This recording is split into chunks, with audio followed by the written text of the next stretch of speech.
Boa tarde, pessoal, tudo bem? Eu sou o professor Rinaldo de Biologia e hoje nós vamos estudar o reino Animalia, também conhecido como reino Metazoa. Tudo bem? Os animais são muito familiares, né, a nós seres humanos, inclusive nós seres humanos também estamos dentro do reino animal, né? O filo animal, o reino animal, na verdade, é muito grande e existem mais ou menos em torno de 1.400.000 espécies e possivelmente existem mais que ainda não foram descobertas, principalmente que vivem no fundo do mar. Bem, os animais ocupam diferentes habitats. Existem animais aquáticos, terrestres, animais voadores, animais que ficam soterrados. Eles ocupam todos os ambientes que vocês possam imaginar, de polo a polo do planeta. Tudo bem? Os animais, o reino animal, né, os organismos que estão dentro desse reino, eles compartilham uma série de características comuns.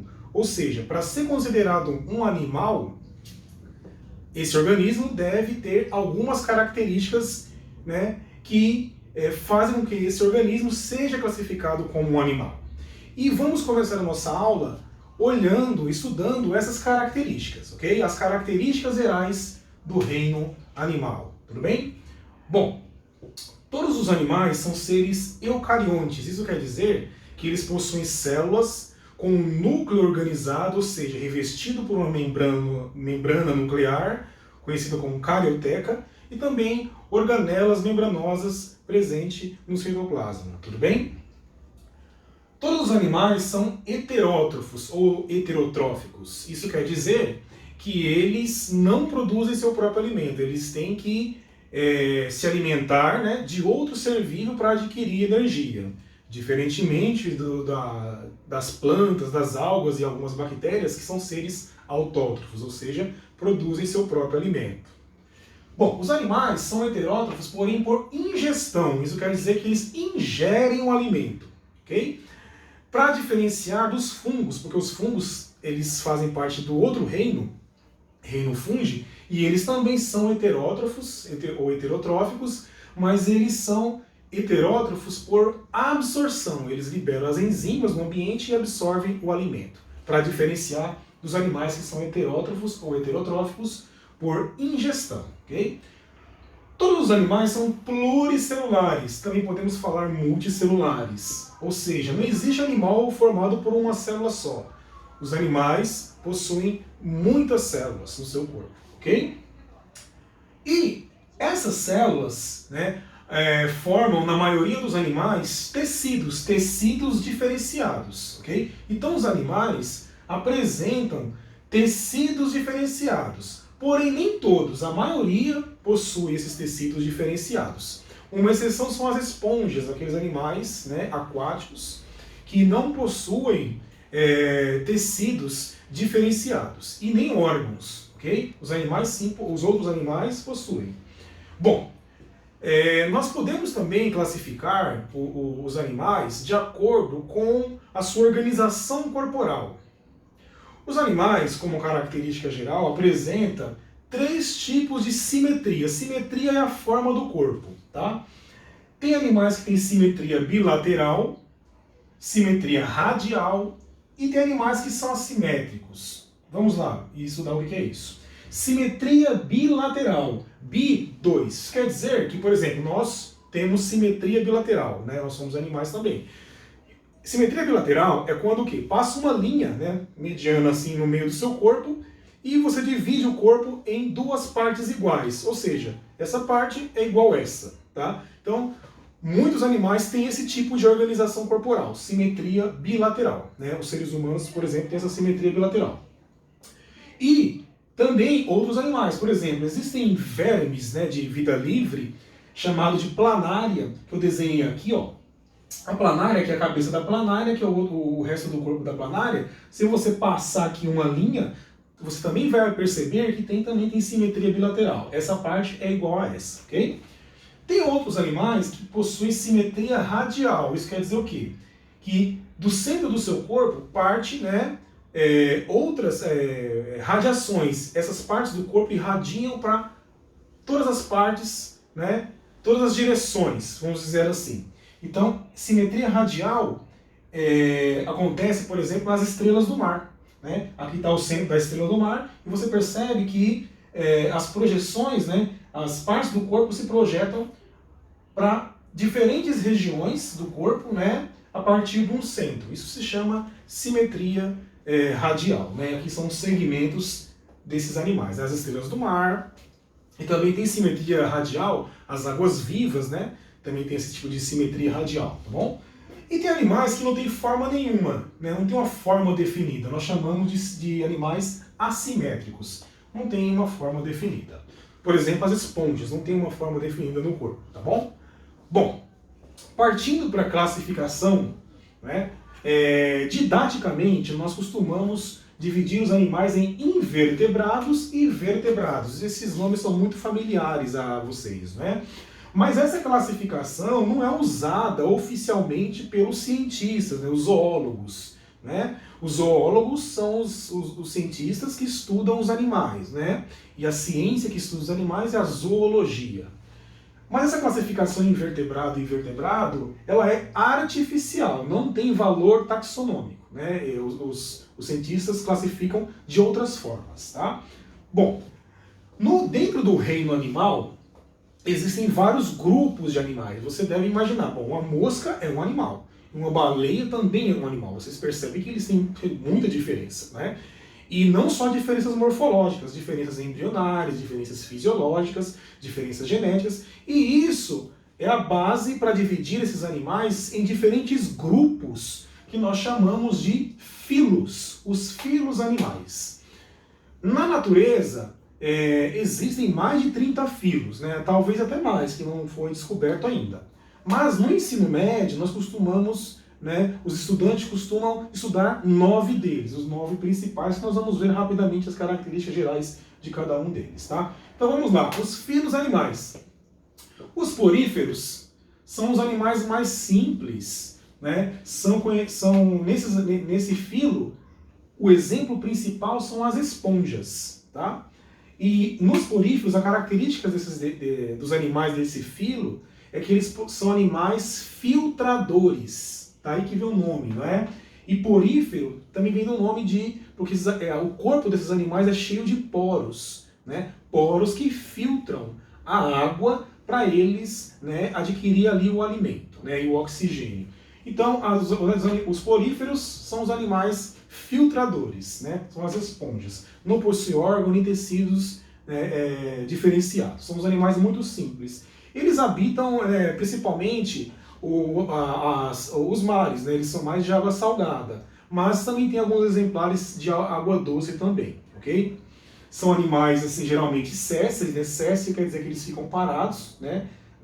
Fixados em algum lugar, alguma rocha, né? Ou estão no fundo do mar também. Então, essas são as características principais dos animais do reino porífero, tá? São as esponjas. Lembra do Bob Esponja, né? O Bob Esponja é um representante no desenho, né, desse grupo de animais chamado de poríferos. Quinidários. Os quinidários antigamente costumavam chamar de selenterados, mudou o nome. Agora é quinidário. Por que esse nome? São os únicos animais que possuem uma célula chamada de quinidócito. E esse quinidócito possui uma toxina, né, que paralisa as presas, os outros animais. Porque esse animal, ele caça outros peixes, né? São animais aquáticos também, né? A maioria é marinha, mas também tem de água doce. E o exemplar muito conhecido é a água-viva, mas também tem aí, né, as caravelas portuguesas, as anêmonas do mar, que fazem parte desse filo animal. Os quinidários, tá? Possuem quinidócitos. O filo dos plateumintos, tá, é composto por animais que nós chamamos de vermes. Tá? Plateumintos, esse nome quer dizer que esses animais apresentam um corpo achatado, né? Achatado dorsoventralmente. Por exemplo, aqui, ó, aqui é uma planária. Tá? O desenho de uma planária. Faz parte desse filo aqui, dos plateumintos. A planária de vida livre, né? Aqui você está vendo ela de frente. Se você virar ela assim, você vai ver o corpo dela assim, ó, achatado dorso-ventralmente, tá? São animais de corpos planos, vamos dizer assim, chatos, tá? Corpos achatados. E, além da planária, que é de vida livre, né, não é parasita, elas caçam, né, o alimento, tem vermes que nós chamamos de solitárias, que também são platelmintos, têm o corpo achatado, né? Essas tênias, né, conhecido como solitária, que, na verdade, parasita os seres humanos e outros mamíferos, tá? São as famosas tênias, são animais parasitas, vermes parasitas, tá? Depois tem outro tipo de grupo de animal, que também é composto por vermes, que são os nematóides, tá? Eles vivem ali, né, esses vermes nematóides, eles se caracterizam por ter o corpo cilíndrico. Ao contrário dos platelmintos, que têm um corpo achatado, os nematóides têm um corpo cilíndrico e achatado nas extremidades, né? Vamos dizer assim, se eu desenhar aqui um representante desse filo aqui, é mais ou menos assim, ó. Um verme, né? Aqui, ó. Achatado nas extremidades e o corpo cilíndrico, tá? Um exemplo clássico é a lombriga, que também é um parasita do ser humano. Mas também tem, né, o ancilóstomo, que é um outro verme que causa amarelão, as filárias, que causam elefantíase, né? E, então, são animais muito diversificados, que podem viver em ambientes aquáticos, ambientes úmidos, né? E terrestres úmidos também, tá bom? Bom, o outro filo bem conhecido são os moluscos.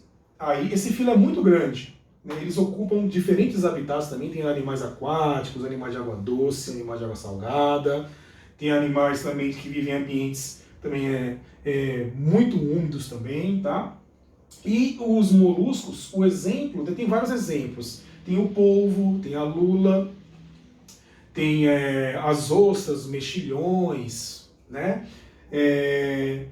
Então, a principal característica desse grupo é porque o nome já indica, ó, moluscos, animais de corpo mole, né?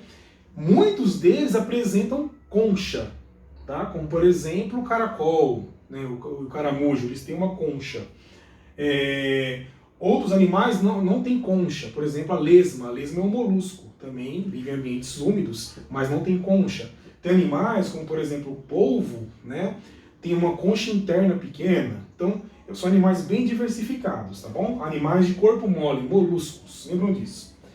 Depois temos os anelídeos.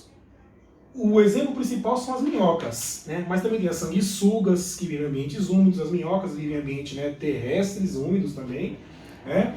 E a característica desses animais, né, dos anelídeos, é que o corpo é cilíndrico e formado por anéis, segmentos, daí que vem o nome, anelídeos. Se você olha uma minhoca, você vê que o corpo da minhoca é cheia de segmentos, né?